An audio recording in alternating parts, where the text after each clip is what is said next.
دسی ناشنا حدیث دی یری و سنن ابی داود کی دی پیغمبر صلی اللہ علیہ وسلم وی لا تغتابوا المسلمین ولا تتبعوا عوراتهم د مسلمانانو په رازونو پسې به نه ګرځئ ګورئ پردې به ترې نه اوچتوئ فإنه من اتبع عوراتهم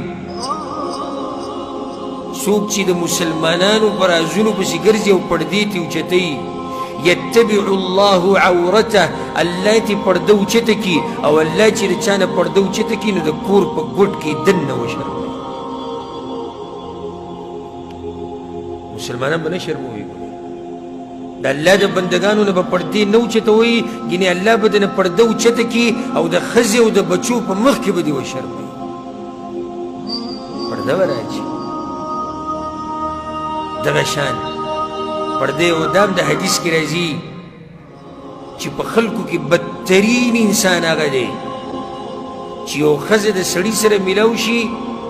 او یو سړی د ښځې سره میلاو شي ښځه او خاوند دي او بیا دوی هغه رازونه د یو بل سره یې څه کړي دي هغه بیا خلکو ته بیانوي والعیاذ بالله دا ډېر سمه کرکه دې سړي وشي الله دې صفاتونه موږ ساتي چې یو سړی د خپلې ښځې سره څه کوي بیا یې ملګرو ته بیانوي او یو ښځې سره خاوند څه کوي هغه یې نورو ښځو ته بیانوي پرده به راځي رازونه د کور رازونه د خاوند رازونه د ښځې دا به پټې ساتي دا خبرې به ټولې پټې ساتي دغه شان د دې نوم فایده خصوصا د زنانو دپاره الله پرده خوښوي چې زنانه د خپلې شرعي پردې خیال وساتي د ټولو نه غټه خبره د دې نوم په اخره کې همیشه به د الله نه دا دعا غواړي چې یا الله په ما پردې راواچوه په پای کې یو دعا د پیغمبر صلی الله علیه وسلم وایي ګوره اللهم استر عوراتي وآمن روعاتي یا الله په ما پردې راواچوه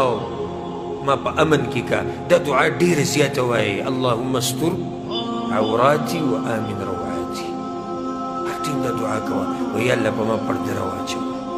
لکه څرنګه چې یا الله تا راچولې ده په ما باندې او یا الله دا پردې رانه مه اوچتوه همیشه دا دعاګانې غواړي الله دې په موږ ټولو باندې پردې راواچوي په دنیا او په آخرت کې او کومې پردې چې الله په موږ راچولې دي الله دې هغه زموږ نه نه اوچتوي